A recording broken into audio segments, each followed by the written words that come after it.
Everyone, welcome to another Tactical Tips this week with Luke and Jeff. Hey, Jeff. Hey, what's up, guys? Luke, thanks for bringing me in. Appreciate it. Yeah, Good to be here. Looks like you got a big old fat spreadsheet, man. I I love have a spreadsheets. I have a big old fat spreadsheet, and this, this is the first day of the year, I think, right, Jeff? Isn't this Yeah, this is coming out somewhere near the first time of the year. Yeah. last week we talked about setting goals, and the number one thing about setting goals is to go over your year numbers from last year so you can prepare for the goals of this year. And Jeff and I, this is a spreadsheet I use, and this is really just focused on sales and things that I really look at in our business, sales and collections. And so I wanted to share this with you and walk you through it so you can prepare for this coming year when it starts today. Prepare Yeah. for this season and what we can do. So you guys, you can download this at our website, independentdealer.com, theindependentdealer.com. And then when you have it downloaded, hit edit. It's an Excel spreadsheet, and then follow along as Luke explains what to put in each box. And then you can kind of build that out over the months. We'll keep it simple today, but obviously you can add any level of detail you want later on. Yeah, you can. And if you need to reach out to me, whatever, luke@gobblemotors.com, I can point you in the right direction. But here we go. Put your numbers in from last year. That's tip number one, right, Jeff? Okay. So if you look at January 2022, pretty simple. Buy here, pay here sales, retail sales, and the gross profits you had from all that combined. And what that'll do is it'll give us an average gross per unit. Jeff, why is average gross per unit important? You want to know if you're making any money selling these things. You're darn right. And you want to have a target of average gross per unit. And so you need to look back at last year, see what you averaged, see if you can get that up to the next level, right?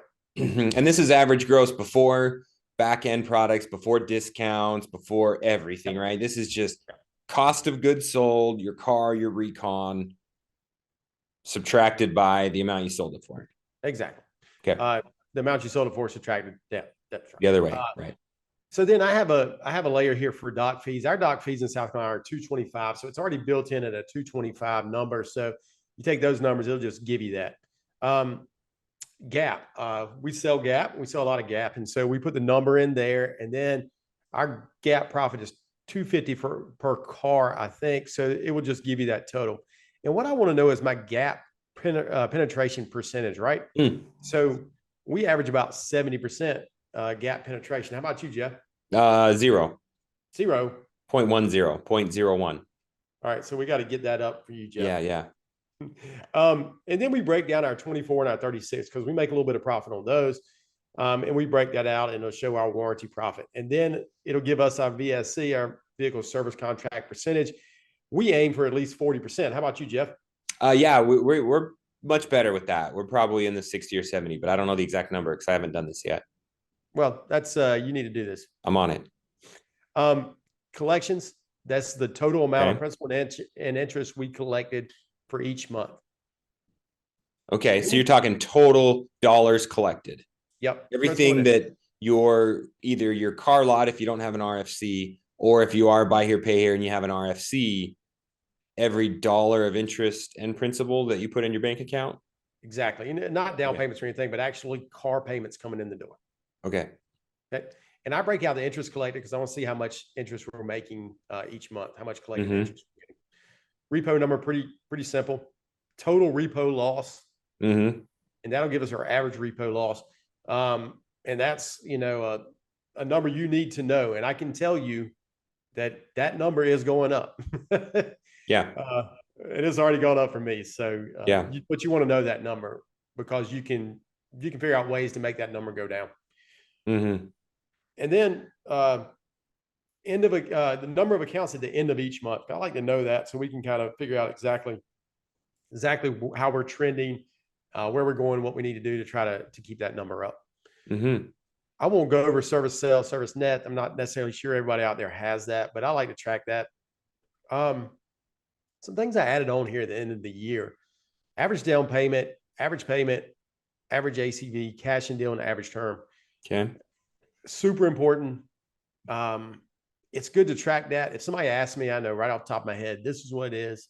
It totals it out here over at the end, gives you your averages so you know where you are. If you want to make that average down payment go up, There's a really good session from Buy Here, Pay Here Summit last year. I did go back, check that out. It might help you get that down payment up. Average payment's super, super important. Jeff, you know what my highest average payment was last year? Which month it occurred? Your average monthly payment highest? I don't know, Yeah, April. actually last month. Oh, really? How crazy is that? And it Yeah. was my highest down payment month. That Really? doesn't make a lot of November. sense. Doesn't make a lot of sense, but but the highest cost month, the average cash in deal and the highest actual cost of the car we sold was in April. So you had one of those numbers right. That makes sense. So you're doing this every single month? Are you putting these numbers in here Every as the single month month, happens? as the month So happens. this is kind of like your mini composite report. Yep. As soon as the month ends, I fill this out because I want to be on top of what's going on. I'm seeing a trend that's going the wrong way. And I use that number to forecast. And at the top of the sheet, you'll see the 2023 forecast. That way you can look at, actually, I put the 22 forecast on here typically, and I can look, hey, how far are we deviating from what we forecast? What do we need to adjust in this coming year's forecast so that we don't go, so that our goals are realistic and we're just not shooting for this number that doesn't matter. But today's the day. You're probably sitting at home watching football, or you're going to be sitting at home for the next 2 days watching football. Make sure to get those numbers from last year's completely filled out, and then forecast what's going to happen this year. That's the only way you're going to get better, is by having these goals and forecasting. You're going to miss your first forecast. I've been doing this now since 2016 or 17. My forecasts don't deviate very much, and I can pretty much hit the nail on the head unless you have something like COVID. Yeah. Yeah, but you're doing it in a matter of, you don't know where you're going unless you have a map to get there, right? And I think a lot of dealers we're always looking backwards. Oh, how was last month? Oh, how did you do? Oh, what was my down payment? What was my this? And it's like, well, if I'm always looking backwards, then how the crap do I know where I'm going? So if you don't have that, like, well, hey guys, for January, for February, here's our goal. This is the sales we need to be. This is the penetration of service contract and gap and net income and ACV and down payment. This is where we want to be. And then when it happens, you can look back and say, okay, we were a little bit off. Why?